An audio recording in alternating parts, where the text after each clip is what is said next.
Hey sewing friends, it's Shawnice and I'm here giving another update on Vogue 1714. I have been working on View B, and in my previous video I talked about the first muslin that I made. But before I start this, I just want to reiterate kind of like how I work through patterns.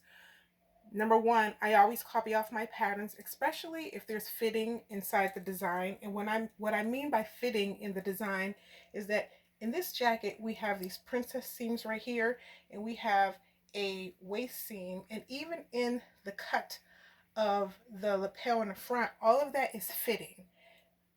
Princess seams, waist seams, even arm's eye. And what I mean by fitting in the pattern is that when we look at a pattern, every line on here is to impact how the garment is going to fit. So here we have princess seams in the front. That is going to control how much fabric you have up here at your shoulders, how much is at your bust line, and then minimizing the fabric as it goes down to your waist. We also have on the side waist seam. That's also part of fitting. If this seam wasn't here, then this garment would just be a box. So when we look at a pattern and we look at all the seams, even in the lapel, how the lapel is cut, in this pattern here, in this garment, the lapel also impacts the fitting. For example, when I made this is a size 16 out of the Vogue pattern. A zipper is going to be placed here on this princess seam, and then the other zipper is going to be placed on the edge of this lapel. So whenever this end comes over, so I have about 3.5 inches between this zipper and the connecting zipper. So I was thinking about grading this pattern up to fit me, but 3.5 inches, that's just a lot. So I just went ahead and bought a bigger pattern and then worked with the smaller size on that one and increased the waist measurement for that. But I have some changes to make to that, and I'll show you in the second muslin. So all of these lines, even the shoulder seam, everyone's shoulder is not the same. Some people have forward leaning shoulders, which means that your shoulder seam has to come forward. If you have broad shoulders, your shoulder seam might need to go a little bit longer. For next time you're out walking about, and this is really noticeable in men's shirts, look at a men's shirt and you can tell it's a dress shirt, a men's buttoned up dress shirt. Look at their shoulder, and for example, see where the seam is on this t-shirt? That's too long. So technically a proper seam for me would be right here. Sometimes you can look at a man in their dress shirt, their seam can be all the way down here. That is a sign of an improper shirt. And when you start sewing, when you see people, it's habit. You just notice, you just look at garments and you size them up and you can tell, hey, is that a custom fit? Did somebody make that? Or is that something that you bought on the store because of how it's fitting on your shoulders? So even in the back here, there are 2 lines going down the back. Those are also fitting. I did increase it on my second muslin that I'm going to show. Excuse me. I did increase this, and now I'm going to take that back out. I don't need that because I did not need to increase every pattern around the waist to give me the fit that I needed. And so I'm going to take some of it out. But so I talked about this in detail in my previous video. So I'm going to go ahead and bring up my second muslin.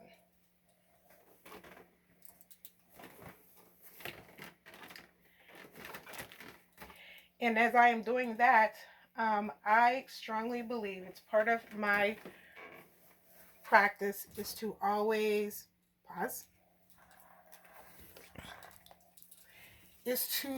sew, excuse me.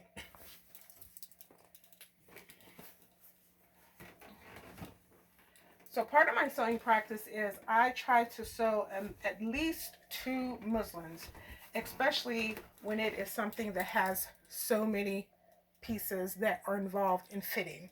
If I was just going to make a straight A A-line dress or A-line skirt, I probably only would do one muslin. Sometimes I only do tissue fitting and I don't do a muslin. But something like this requires muslin in more than one.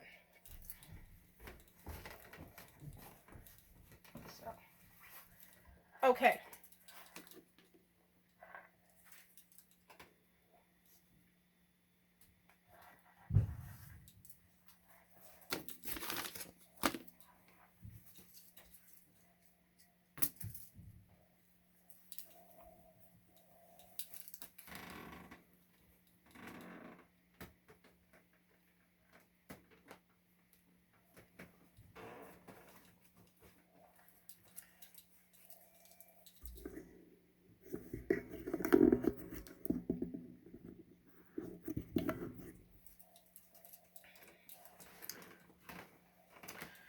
Okay, so here we have the second muslin, and it is made in some micro suede, faux suede that I had picked up a while ago at a thrift store. The first muslin was cotton, and I wanted to do this in something similar to what the actual garment is going to be made in, because you want to get an idea for the feel, you want to get an idea for how it's going to move on you. And so since this jacket will probably be made in suede, denim, or something, or wool, you want the test fabric to also be somewhat heavy. So as you can see here, the adjustments from the first muslin have been made on this one here. So I didn't put zippers in, because you don't put zippers in muslins if you don't need them. But so this is where the zipper would be. So as if I were wearing this, I would connect the zipper here, zip it up, stop right about there, and then fix my collar. Then I would be on my merry way. And so what I've done is I had to bought a new pattern, and I used the widest. I bought a new pattern and I used the smallest size for the bust, because I always fit up here. I want to fit my shoulders and my bust, and then I can make adjustments everywhere else. But when I made this, I went too wide at the waist, because I was thinking that I should go a little bit wide because, okay. So I bought a new pattern and I used the smallest size on that pattern, and I made adjustments to the waist. I actually went out 2 sizes at the waist, because I was thinking this is going to be a jacket that I would want to wear over clothes.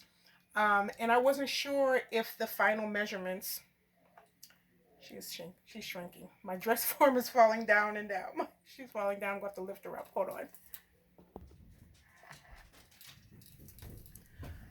Okay, so I am back. So this is what muslin number 2. It's been made out of a micro suede that I picked up at a thrift store a couple years ago.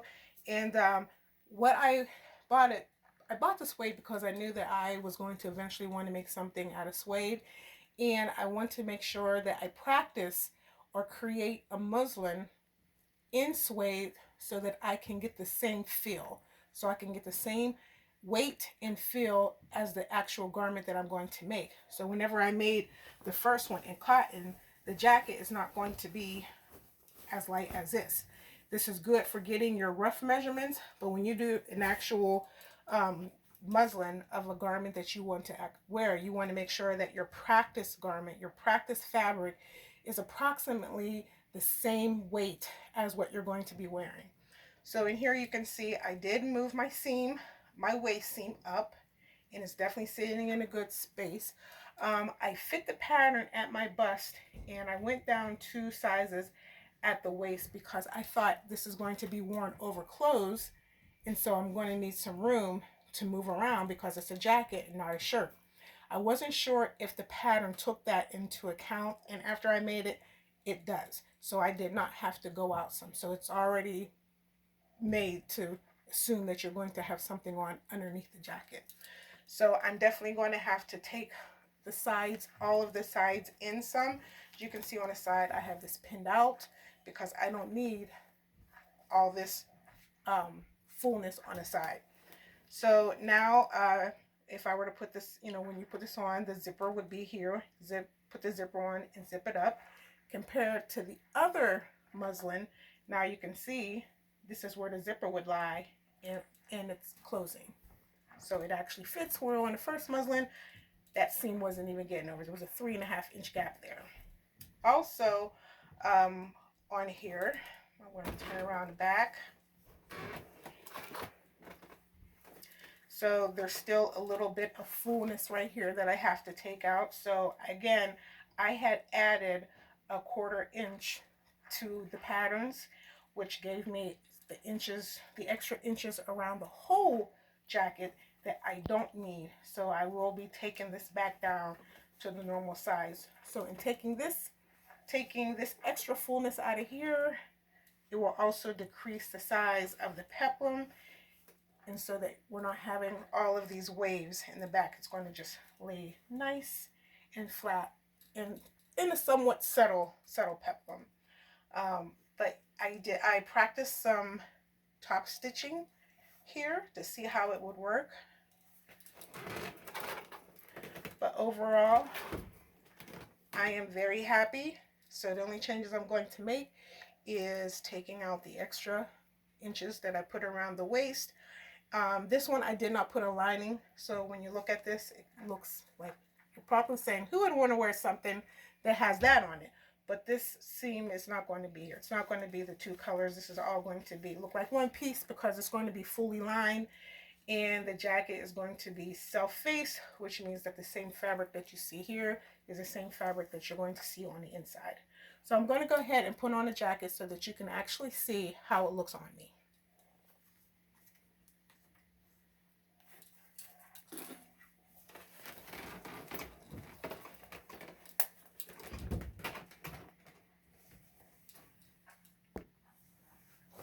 So as I'm putting on the jacket, I am feeling good. Got the peplum stuck in there. It is easy to get on. I have enough room in the back to move my arms. Good movement here.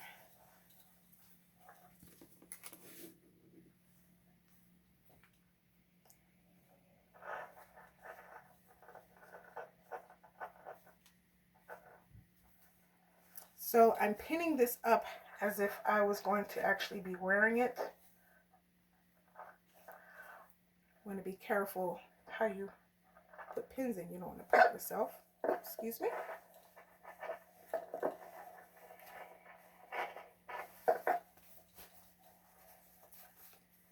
Trying to get my mic situated.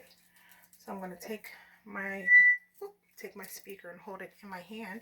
If I didn't have this speaker and this microphone, you wouldn't be able to hear me. So my next investment is I need an actual cordless mic, like a lapel mic or something. Okay. So here is, stop it. So my next purchase is for my studio is I need a cordless lapel mic, right? Okay.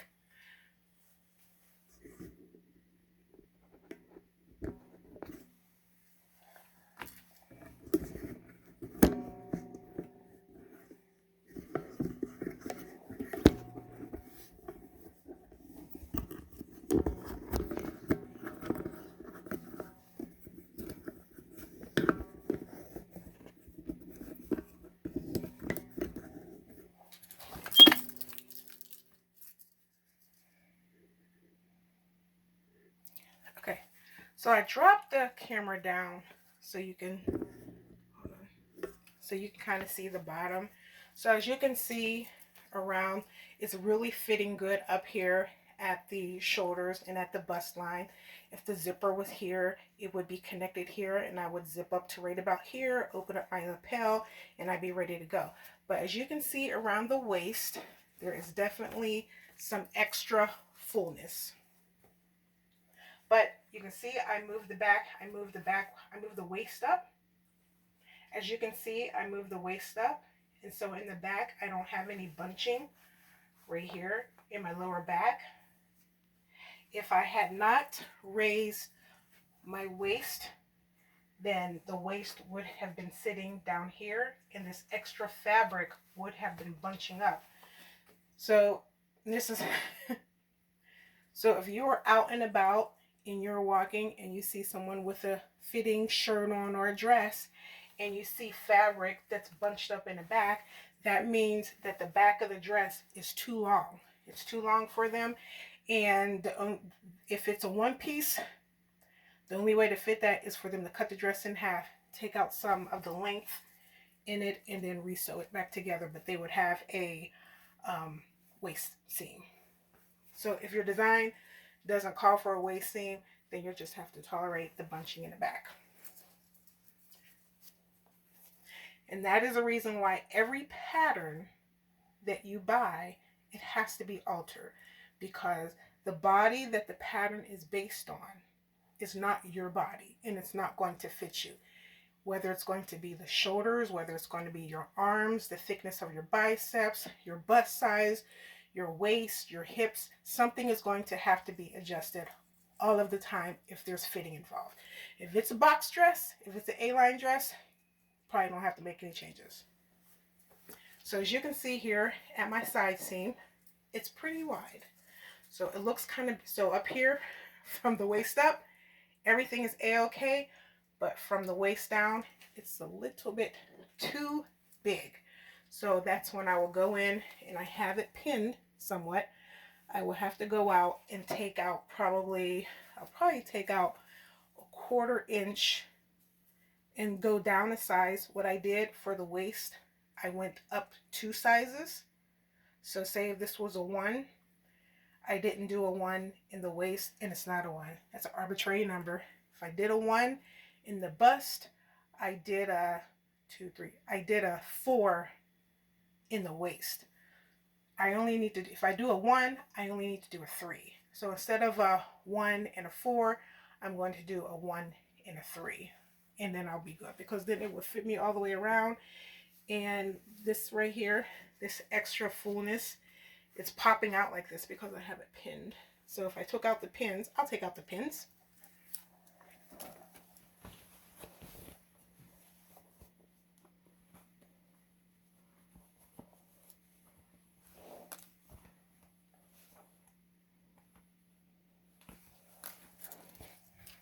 Okay, so I have taken out the pin. I'm going to go ahead and put my mic on my pocket here.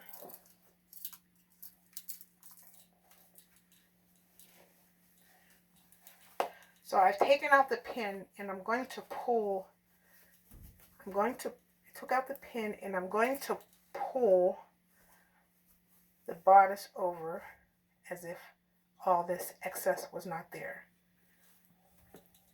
And that would be the proper fit. Nice, flowing, right off the waist. See all this extra? Because I went up too much, this is extra fabric that I do not need. This is extra width that I do not need. So all that will be taken out. And again, on this side, I have it pinned. So if I take out the fullness by pulling it, oh, still have another, hope I have another pin in there. So you'll see it on the final one. So I think the actual,